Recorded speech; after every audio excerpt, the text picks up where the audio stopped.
बिस्मिल्लाहिर्रहमानिर्रहीम। अस्सलाम वालेकुम नाज़रीन, आप यूट्यूब चैनल देख रहे हैं। मैं इमरान ख़ान हूँ। सबसे पहले तो ये है कि इंटरनेशनली जो है वो अब अमेरिका का बाकायदा स्टेटमेंट आ गया पहलगाम इंसिडेंट के बाद, जो भारत में मकबूजा कश्मीर में हुआ, और उसके बाद भारत का बड़ा सख्त रद्द-ए-अमल भी आया। नरेंद्र मोदी ने भी धमकियाँ लगाई हैं और पहले भी वो लगाते रहते हैं धमकियाँ, और ये इंडिया की रवायत है कि इंडिया जब कोई वहाँ पे इंडिया में कोई भी प्रॉब्लम हो जाए, कोई छोटा बड़ा वाक़या हो जाए, तो वो अपनी नाअहली को छुपाने के लिए पाकिस्तान के ऊपर इल्ज़ाम लगा देते हैं।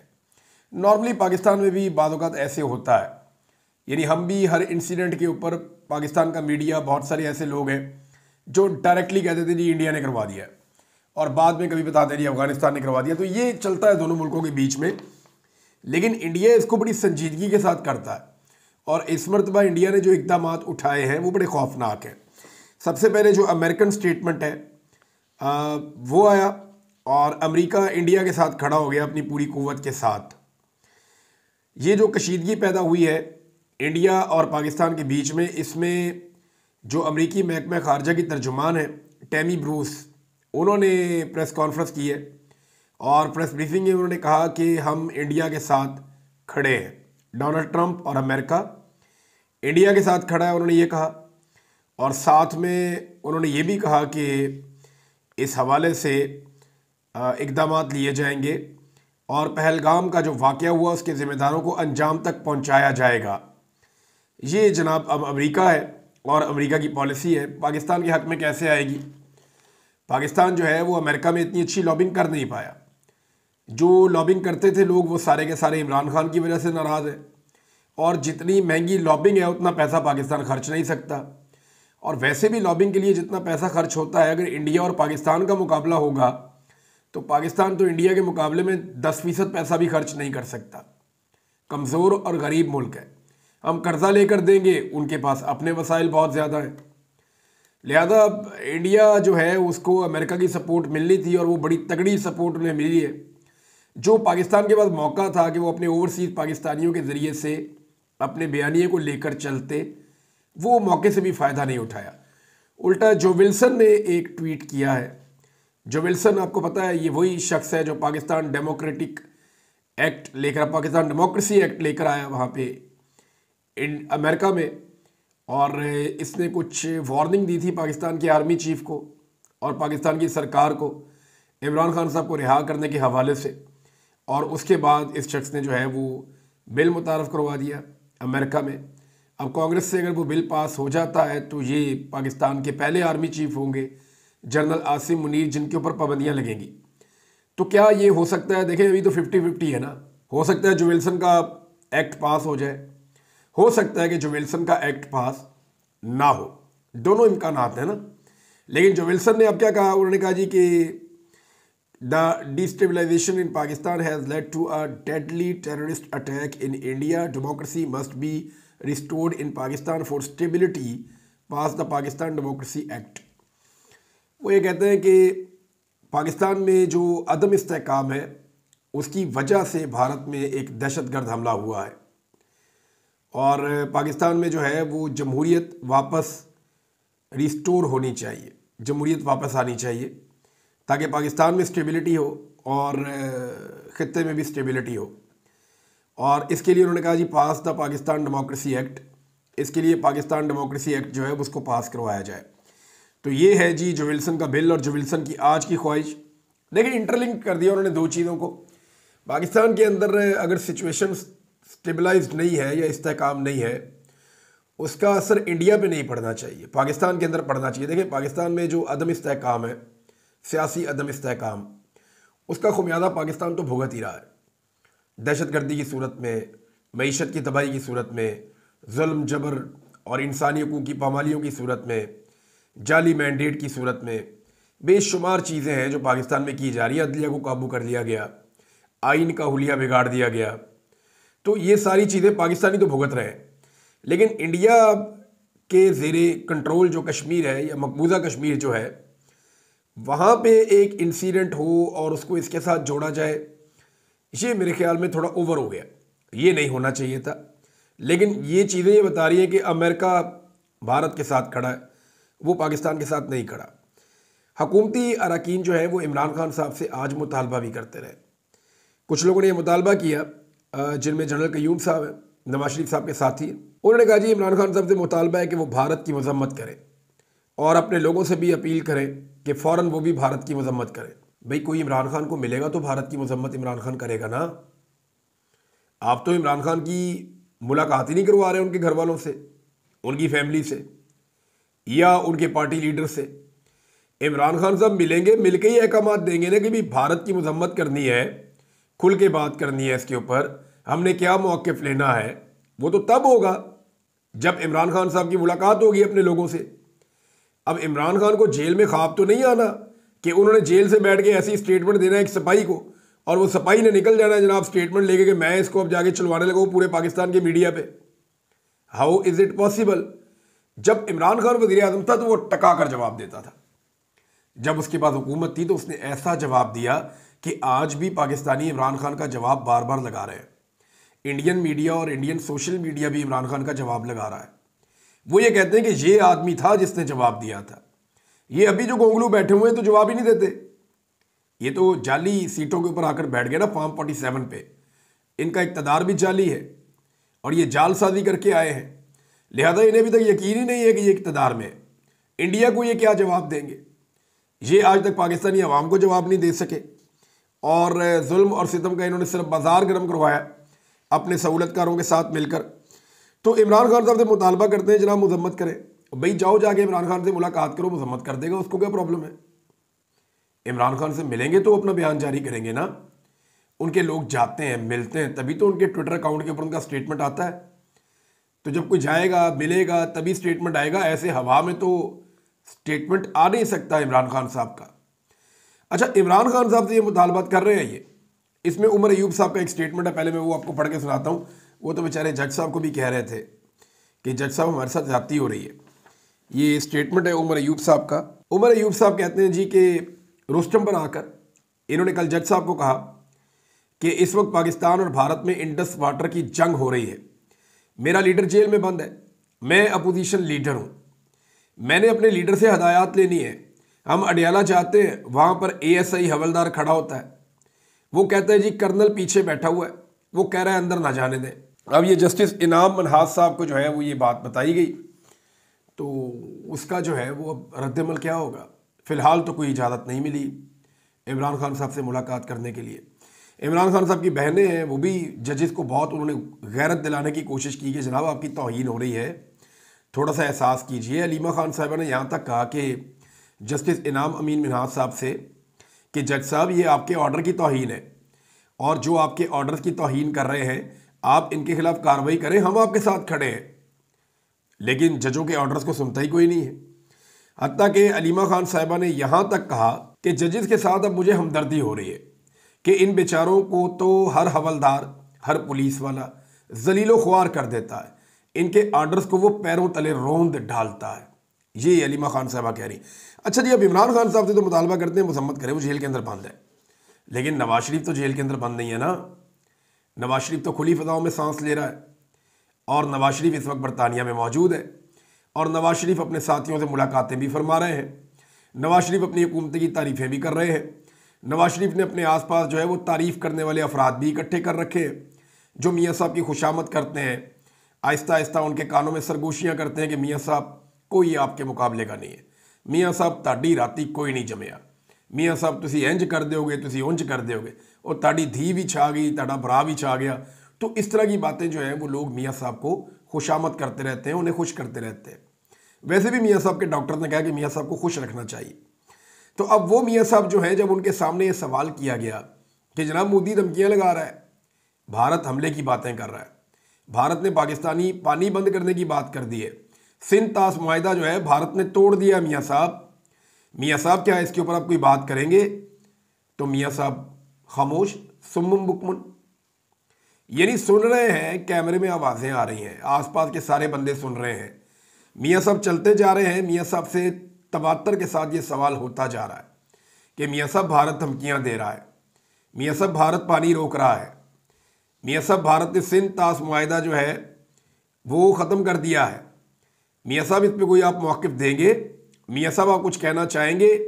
मियाँ साहब गोंगलू की तरह जा रहे हैं, खामोश, बिल्कुल बोल ही नहीं रहे, जैसे ना मियाँ साहब के साथ कान है ना आंखें, ना देखते हैं ना सुनते हैं ना महसूस करते हैं। तो अजीबोगरीब तरीके से मियाँ साहब गए, एक दो लोगों से सरगोशी की और गाड़ी में बैठ गए। ये है जनाब मियाँ नवाज शरीफ कि कुछ भी हो जाए वो नरेंद्र मोदी से अपने ताल्लुकात ख़राब नहीं करना चाहेंगे। इस हवाले से आपको याद होगा हमारे सेक्रेटरी अब्दुल बासित साहब होते थे, उन्होंने जब नवाज शरीफ साहब का दौरे हुकूमत था तो बड़ी अहम ड्यूटी पे थे वो, तो उन्होंने बताया था कि मोदी के साथ शरीफ खानदान अपने प्राइवेट ताल्लुकात बनाना चाहता है, ये ख्वाहिश इनकी बड़ी पुरानी है।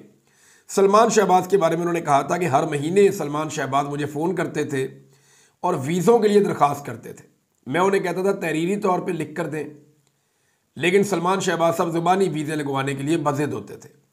उन्होंने कहा इक्का दुक्का वाक़यात हैं कि हमने ऐसे भी वीज़े इमरजेंसी में लगा कर दिए हैं, जैसे कि सज्जन जिंदाल जैसा जो फैमिली है, बहुत बड़ी कारोबारी फैमिली है इंडिया की, उनके साथ बड़े अच्छे ताल्लुकात हैं, इस फैमिली के कारोबारी ताल्लुकात भी हैं। ये अब्दुल बासित साहब ने जो है वो ये दावा किया था। तो उन्होंने कहा जी सज्जन जिंदाल वगैरह के लिए भी वीज़े इन्होंने मांगे थे जो लग गए थे। तो ये ख़ानदान इंडिया के साथ ताल्लुकात, कारोबार और ज़ाती ताल्लुकात बनाना चाहता है नरेंद्र मोदी से, तो फिर मियाँ साहब कैसे बोलेंगे? आपको याद है शहबाज शरीफ साहब की एक कॉल पकड़ी गई थी, ऑडियो कॉल, जिसमें वो ये कह रहे थे कि देखें हमारा बच्चा है मरीम नवाज़ के दामाद के बारे में गालिबन, कि भारत से कोई मशीनरी आनी है, कुछ आ गई है बाकी भी आनी है, तो उसके लिए कोई रास्ता निकाले, कोई तरीक़ाकार करे। तो ये उस वक्त शहबाज शरीफ साहब गालिबन वज़ीर आज़म थे और मरीम नवाज़ कुछ भी नहीं थी। तो इंडिया से जनाब इनकी मशीनरी आनी थी, इनका इंडिया के साथ कारोबारी ताल्लुक़ है। बहरहाल ये बातें हो रही, इंडिया एक के बाद एक धमकी लगा रहा है, यानी उनके जितने दिफाई एक्सपर्ट्स हैं, डिफेंस एनालिस्ट या एक्सपर्ट्स, वो ये दावा कर रहे हैं अगले 10 से 15 दिन में इंडिया कोई बड़ा हमला करेगा या कोई बड़ी एक्टिविटी पाकिस्तान के खिलाफ करेगा, ये मामला यहाँ रुकेगा नहीं। देखिए मेरे अंदाजे में पाकिस्तान के ऊपर जो सबसे बड़ा हमला हो सकता था वो, यानी एटम बम का हमला ही सबसे बड़ा होता है ना, तो जो एटम बम के हमले के बाद पाकिस्तान पे जो सबसे बड़ा हमला हो सकता था जिससे पाकिस्तान को सबसे ज़्यादा नुकसान होगा, वो पाकिस्तान का पानी रोकने का हमला है, कि पाकिस्तान का पानी रोक दिया जाए और पाकिस्तान जो है वो बंजर होना शुरू हो जाए और पाकिस्तानी जो है वो प्यासे रहना शुरू हो जाए। हम पानी की बूंद बूंद को तरसेंगे खुदा न खास्ता अगर ये भारत कर गुजरा। तो भारत ने हमारे बहुत सारे दरियाओं पे अपने डैम्स बनाए हैं, ब्यास और सतलुज तो गायब हो गए हैं, रावी भी गायब कर दिया उन्होंने। हम तो रावी में पानी किसी और दरिया से लेकर आते हैं मोड़ के, और झेलम और चनाब को भी उन्होंने बहुत नुकसान पहुंचाया है। अब रह गया दरियाए सिंध, तो इसके ऊपर भी उनकी नज़र है, और मुबैना तौर पे अफ़गानिस्तान में भी वो फंडिंग कर रहे हैं कि अफ़गानिस्तान डैम बना ले दरियाए काबुल के ऊपर, जो पानी आता है और आकर दरियाए सिंध के अंदर गिरता है। तो ये वो सारी एक्टिविटी है जिसको भारत प्लान कर रहा है। खुदा न खास्ता पाकिस्तान का पानी अगर वो बंद करने में कामयाब हो गए तो ये एटम बम के हमले के बाद सबसे ख़तरनाक हमला होगा। 25 करोड़ की आबादी है और हम खुराक के मामले में पहले ही खुद कफील नहीं है। अगर ये भारत ने कर दिया तो हम दुनिया के सामने किस तरह अपनी खुराक का बंदोबस्त करेंगे, इतनी बड़ी आबादी को कैसे खिलाएंगे? पाकिस्तानी अफवाज की अब एक बहुत बड़ी रिस्पॉन्सिबिलिटी बनती है, क्योंकि भारत ने पानी बंद करके हमला कर दिया है। अब अफवाज पाकिस्तान को बहुत सारे लोग ये कह रहे हैं, डिफेंस एनालिस्ट, कि इस पे जवाब देना पड़ेगा। जावेद चौधरी साहब ने कहा कि कोई और रास्ता नहीं होगा कि पाकिस्तानी एयरफोर्स को अपने तैयारे भिजवाकर इन डैमों को तबाह करना पड़ेगा जो पाकिस्तान के पानियों के ऊपर बनाए गए हैं। यानी अगर भारत मुआहदा नहीं मानता तो फिर भारत डैम भी नहीं बना सकता, फिर इन डैमों को तबाह कर दिया जाए, पाकिस्तानी एयरफोर्स जाए और जाकर तबाह कर दे। जावेद चौधरी साहब ने इसका नक्शा खींचा है। बहुत सारे डिफेंस एनालिस्ट भी कह रहे हैं पाकिस्तान के पास रास्ता कोई नहीं बचेगा, या तो प्यासे मरेंगे या फिर पाकिस्तान को लड़ाई लड़नी पड़ेगी। और भारत ने इसका आगाज़ कर दिया है। जितनी जल्दी पाकिस्तान अपना पानी छुड़वा लेगा उतना पाकिस्तान के लिए बेहतर होगा। जितनी आप ताख़ीर करते जाएंगे भारत अपने इस मुकदमे में मजबूत से मजबूत तर होता चला जाएगा। बहरहाल अगले 10-15 दिन में भारत कौन सी बड़ी कार्रवाई करता है जो उनके डिफेंस एक्सपर्ट्स कह रहे हैं भारत के, ये तो जब होगी तो पता चलेगा, और जब जवाब जाएगा तो तब सबको ही पता चल जाएगा। ऐसा हलवा तो नहीं है। पाकिस्तान एक बहुत बड़ा मुल्क है, एक बड़ी फौज है हमारे पास, बड़े हथियार हैं हमारे पास, हमारे लोग लड़ना भी जानते हैं, डटना भी जानते हैं, मुकाबला करना भी जानते हैं। तो ऐसा नहीं है कि एक तरफा किस्म की लड़ाई होगी। दूसरा, उनका एक डिफेंस एनालिस्ट है उनके इंडिया के, बड़ा ज़बरदस्त वो बोलते हैं, मेजर गौरव आर्या। बड़े शानदार तरीके से वो अपनी ऑडियंस को एंगेज करते हैं। मेजर गौरव आर्या साहब को मैं एक जगह सुन रहा था, वो कहते जी आसिम मुनीर को बांध के ले आओ यहाँ इंडिया में। तो हलवा थोड़ी है कि आप आएंगे, आसिम मुनीर को बांधेंगे और बांध कर ले जाएंगे और पाकिस्तानी आपको कहेंगे हैप्पी बर्थडे टू यू, ले जाओ इसको। क्यों ले जाओ भाई, पाकिस्तान का आर्मी चीफ है। हालांकि मुझे बड़ी प्रॉब्लम है उससे, मुझे इसी आर्मी चीफ के दौर में आईएसआई ने उठा के जबरी तौर पे लापता करके रखा। लेकिन मैं भी नहीं चाहूँगा कि ये आर्मी चीफ जो है वो इस तरह, कोई हलवा थोड़ी है कि उठा कर ले जाएंगे और पाकिस्तानी कहेंगे हैप्पी बर्थडे टू यू, ले जाओ आसिम मुनीर को। हम यहाँ पाकिस्तान में सज़ा देंगे हर उस आमिर को, हर उस जाबिर को, हर उस जालिम को जिसने पाकिस्तान का आइन और कानून तोड़ा है, जिसने अपने इख्तियारात से तजावज़ किया है। यही मेरा ख्वाब है और यही हर पाकिस्तानी का ख्वाब है कि यहाँ रूल ऑफ लॉ होना चाहिए, ताकतवर को कानून के नीचे आना चाहिए। यहाँ पाकिस्तान में करेंगे ना इंशाल्लाह, सबका एहतसाब होगा, एक वक्त आएगा सबको जवाब देना पड़ेगा। लेकिन ये नहीं हो सकता कि बॉर्डर पार से एक दुश्मन जिसके पास हमसे ज़्यादा ताकत है, हमसे ज़्यादा पैसा, हमसे ज़्यादा वसाइल, हमसे ज़्यादा ताल्लुकात हैं, सिर्फ इस बुनियाद पे वो आए और आके यहाँ से आर्मी चीफ को उठाकर ले जाए। ये सिर्फ करने की बातें होती हैं। ठीक है, वहाँ उनको मार पड़ी है, वो गुस्से में है और उनका नुकसान हुआ है। लेकिन अच्छी बात भी है एक दो चीज़ें इंडिया में, कि इंडिया की हुकूमत ने अपना जो इंटेलिजेंस फेलियर है उसको तस्लीम किया। हमें यह मानना पड़ेगा। इंडियन गवर्नमेंट ने कहा जी हमारा इंटेलिजेंस का फेलियर हो गया, हम इस हमले को नहीं रोक पाए। देखिए, असल शर्मिंदगी तो यही है ना कि एक हमला हो जाता है, आपकी इंटेलिजेंस एजेंसीज को पता ही नहीं चलता, और उस इलाके में जहां चप्पे चप्पे पे आपकी फौज मौजूद है। यानी जब बलूचिस्तान में इंसिडेंट हुआ तो मैंने यही आवाज़ उठाई थी कि यहाँ तो चप्पे चप्पे पे फौज मौजूद है और बहुत ज़्यादा फौज मौजूद है बलूचिस्तान में। तो यहाँ पे जब एक इतना बड़ा इंसिडेंट हो जाता है जाफर एक्सप्रेस जैसा, तो इंटेलिजेंस की बहुत बड़ी नाकामी है, मैंने कहा था। तो इसी तरह ये भारत के अंदर जो पहलगाम वाला इंसिडेंट है, ये बहुत बड़ा फेलियर है भारतीय इंटेलिजेंस एजेंसीज का। लेकिन पाकिस्तान और भारत में एक फ़र्क है, वो ये है कि भारतीय हुकूमत ने मकबूजा कश्मीर के सियाती इलाके पहलगाम में हुए हमले में इंटेलिजेंस की नाकामी का एतराफ़ कर लिया। ये बुध को दारुल हुकूमत नई दिल्ली में वज़ीर दिफा राजनाथ सिंह की ज़ेर सदारत ऑल पार्टीज़ कॉन्फ्रेंस हुई, जिसमें देखिए उन्होंने ऑल पार्टीज़ कॉन्फ्रेंस भी कर दी। पाकिस्तान में जाफर एक्सप्रेस हुई, ऑल पार्टीज़ कॉन्फ्रेंस नहीं हुई। इस साने से बहुत बड़ा सानिया पाकिस्तान में हुआ, अगर कहें तो 10 गुना बड़ा सानिया पाकिस्तान में हुआ। हमने ऑल पार्टीज़ कॉन्फ्रेंस नहीं की, उन्होंने कर दी इंडिया ने। तो राजनाथ सिंह ने वहाँ पे जो है, भारतीय हुकूमत ने हालिया पहलगाम हमले में सिक्योरिटी और इंटेलिजेंस की नाकामी का एतराफ़ कर लिया है। और वज़ीर दाखिला अमित शाह भी ये मानने पर मजबूर हो गए हैं कि पहलगाम वाक़या सिक्योरिटी और इंटेलिजेंस की नाकामी है। अब अगर पाकिस्तान के साथ आप कंपैरिजन करते हैं इस बात का, तो आप गौर कीजिए कि हम मानते नहीं हैं। यानी पाकिस्तान में दहशतगर्दी के इतने ज़्यादा वाक़यात हुए। इंडिया की आबादी देखें ना, 140 करोड़, रकबा देखें पाकिस्तान से कई गुना बड़ा। पाकिस्तान की आबादी 25 करोड़, रकबा भी बहुत छोटा सा। अगर रकबे के लिहाज से फौज देखें तो हमारे पास ज़्यादा बड़ी फौज है, ज़्यादा बड़ी इंटेलिजेंस है, ज़्यादा बड़े वसाइल हैं। इंडिया के पास कम है। लेकिन वहाँ पे 26 सयाह मारे जाते हैं, तो वो कहते हैं जी हम तस्लीम करते हैं इंटेलिजेंस की नाकामी होगी, सिक्योरिटी की नाकामी होगी। लेकिन पाकिस्तान में जो है जाफर एक्सप्रेस जैसा बड़ा सानिया हो जाता है, एपीएस जैसा बड़ा सानिया हो जाता है। बार बार बड़े बड़े दहशतगर्दी के वाकयात होते हैं, एक के बाद एक टारगेट किलिंग होती है। 2 दर्जन आदमी यहाँ पे इंडियन इंटेलिजेंस एजेंसियां मार देती हैं मुख्तलिफ इतलात के मुताबिक मुबैना तौर पर। और बहुत बड़े बड़े दहशतगर्दी के वाकयात होते हैं, हत्ता कि पाकिस्तान दहशतगर्दी से मुतासरा ममालिक की फहरिस्त में पूरी दुनिया में दूसरे नंबर पे आ जाता है। लेकिन फिर भी हमारी इंटेलिजेंस कभी नाकाम नहीं हुई, हमारी सिक्योरिटी कभी नाकाम नहीं हुई। हमने आज तक तस्लीम ही नहीं किया कि पाकिस्तान की इंटेलिजेंस एजेंसियां नाकाम हो गई या पाकिस्तान की सिक्योरिटी फोर्सेज नाकाम हो गई। वजह पता क्या है? हमारे सियासतदान जो है ना, वो सिक्योरिटी एजेंसीज की चुंगल में फंसे हुए हैं, वो उनके खिलाफ बात ही नहीं कर सकते। इंडियन सियासतदान ने इलेक्शन जीतने के लिए कोई उनकी रॉ से थोड़ी डील करनी होती है, या रॉ ने जो है सियासी मामला थोड़ी करने होते हैं, उनका कोई सियासी विंग थोड़ी है। लिहाजा वो उनसे डरते ही नहीं है, वो खुलकर उनकी अकाउंटेबिलिटी करते हैं, उनके बारे में बात करते हैं। तो हमने कभी आज तक कोई जिम्मेदारी कबूल नहीं की, हालांकि हमारे हालात बहुत पतले हैं। जबकि इंडिया जैसा मुल्क जो है उसने अपनी जिम्मेदारी भी कबूल की है कि हम नाकाम हो गए हैं, लेकिन दूसरी तरफ वो पाकिस्तान पे जिम्मा भी डाल रहा है कि जी किया इन्होंने है, इनको हमने नहीं छोड़ना।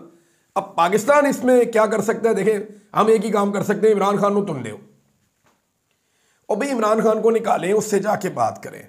5 रिटायर फौजी अफसरान हैं, उन्होंने भी दरख्वास्त दे दी है कि इमरान खान साहब से जेल में जाकर मिलना चाहते हैं। बहुत ज़रूरी बातें हैं जो हमने इमरान खान साहब से करनी है और मुल्क के हालात बड़े नाजुक हैं, हम इमरान खान साहब से मिलना चाहते हैं। अब सवाल ये पैदा होता है, ये हुकूमत जो साबित कर रही है इस वक्त कि ये इमरान खान के बुग़्ज़ में मुल्क और कौम का कोई भी नुकसान करने को तैयार है। सब जानते हैं कि इमरान खान साहब बेगुनाह जेल काट रहा है और उसका गुनाह सिर्फ इतना है कि उसने पाकिस्तान की जो मिलिट्री इस्टेब्लिशमेंट की क़यादत है उसके साथ कंप्रोमाइज़ नहीं किया और एक ज़िद चल रही है और वो उनके ख़िलाफ़ है।